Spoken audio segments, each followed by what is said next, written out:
Hey guys, today I thought I'd kick off this video with another illustration. Today I'm going to draw the villain from my novel, Malecarjan. The vast city of Urban Cloud had a central console chamber. The doors slid open to allow a red-cloaked figure to enter. This was the ringleader, the Pirate King himself. His name was Cougar Chuko. Malecarjan, his employer, unfolded his arms and unlatched a small pouch from his belt. He slid it across the table. Chuko caught it with hands too human to be paws, though far too stubby to be hands. "The ambassador is a guest here until this war's over," Malecarjan decreed. Cougar Chuko picked up the pouch of money and smiled, licking his fangs with delight. "Your payment in full," said the Viper Master. "I wanted to make sure you keep up your end of the bargain. You have the technology and the discretion, qualities we require during this phase of our plans. I pay extra for these singular assurances. I want no doubt in my mind that Tor will be kept here in secret until our final phase is complete." Clear as glass," answered the cougar with glee. "Already we succeeded in impending endeavors by Cardos to locate the whereabouts of your ambassador. We are far more encouraged than anything they can throw at us." Malecarjan strolled past the headhunter, marching into the corridor where a large window greeted him, boasting full views of the skies above the planet. The skies were slow-moving, revealing only small flecks of blue beyond. They didn't call this city Urban Cloud for nothing.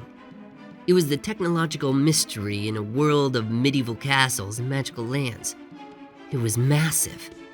A giant metal behemoth of the heavens, it possessed an alien quality, automated and strictly controlled like a station or a powerful mothership. It was a single paradox to grace the skies of a primitive world, yet here it existed.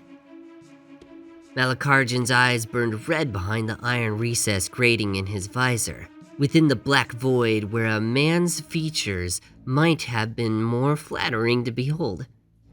"You stand to profit greatly from this venture," he said.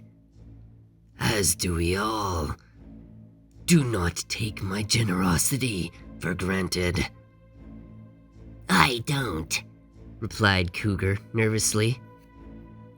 "I will have my war," Malecarjan muttered.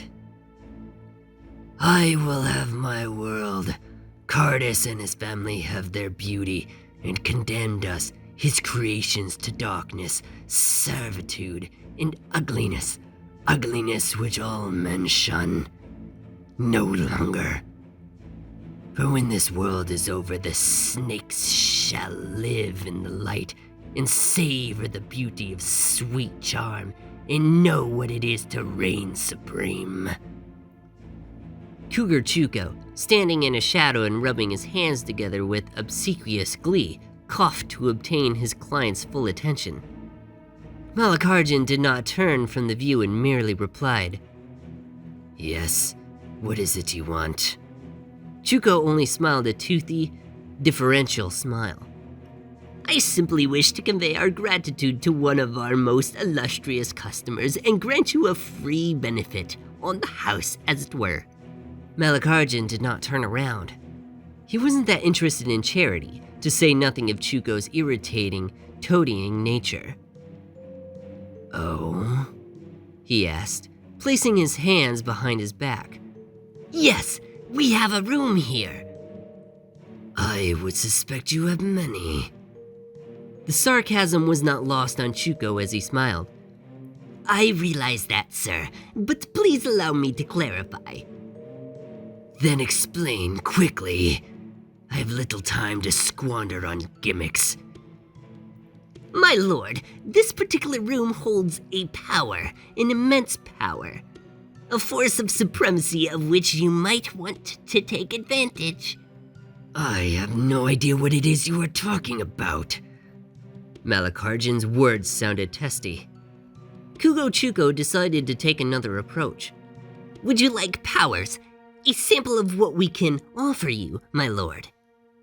Malecarjan turned and finally regarded the obsequious microbe standing before him. What kind of power? Malecarjan asked. Real power, the cougar answered, grinning. the power of the ancients, the power of the dragon within your veins. No extra cost, a sample, if you will. What do you say? This piqued Malecarjan's attention suddenly. Dragon's power. Not just any dragons, Skylantern Dragons, your magnificence. They were once the stuff of legend. Malecarjan permitted himself the luxury of intrigue. Indeed, they were capable of bestowing great power upon those they deemed worthy. And why are you bothering to tell me this? These dragons are merely stories to entertain children. They do not exist. Contrary to popular belief, the headhunter explained, as it so happens, we certainly do have Skylanterns here and under our supervision. Chuko opened the palm of his hand to reveal a small aura of light, no larger than a marble. Malecarjan approached the light, his interest piquing suddenly. Impossible, Malecarjan muttered. Not impossible, but obtainable through unconventional channels. This could be yours, free of charge. Tell me more. Chuko closed his fist, extinguishing the light within, and smiled again. He believed that he had won his customer over at last. I'll do better. I'll show you. Follow me. Malecarjan felt his blood quicken. The Skylantern Dragons, according to the stories, were formidable creatures. Those who stood in their presence gleaned power for themselves and could wield magic, accomplish marvelous feats, do practically anything.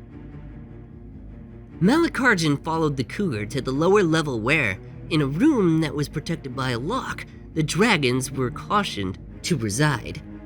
Chuko entered the combination and the lock clicked open, at once making the contents of the storage room accessible.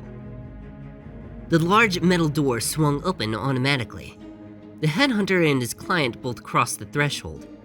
To his astonishment, 7 orbs were somewhat larger in structure to the one Chuko had previously held in his hand, whereas the one was the size of a marble. These were the size of a clenched fist.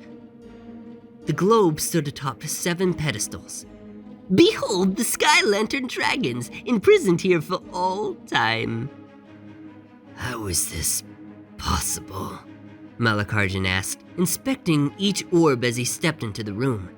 Great and powerful magic may not be overwhelmed by a lesser magic, only by science and technology.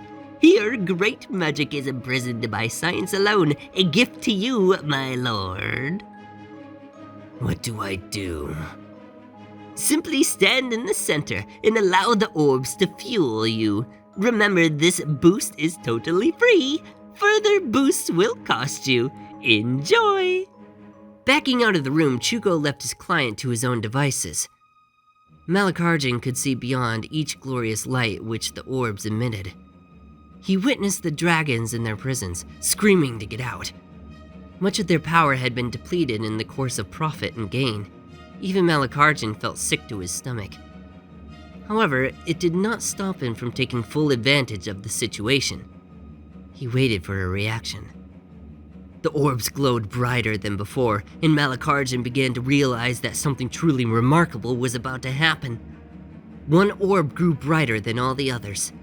Nothing further happened for a moment.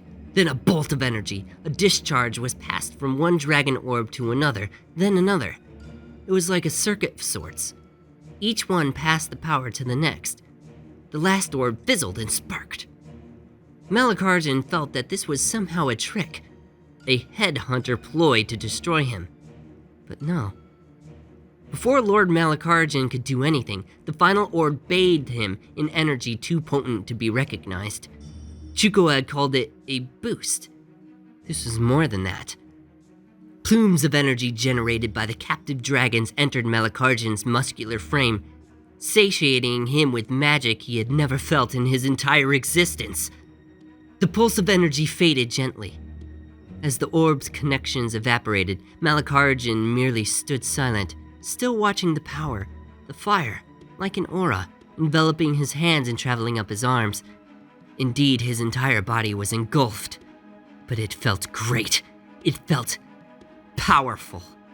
Okay, well, I hope you enjoyed this episode, as well as the short excerpt from my fantasy novel, Skylantern Dragons and the Monsters of Mundor.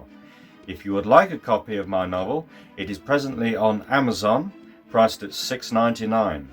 Okay, well, thank you for watching. I'll see you later.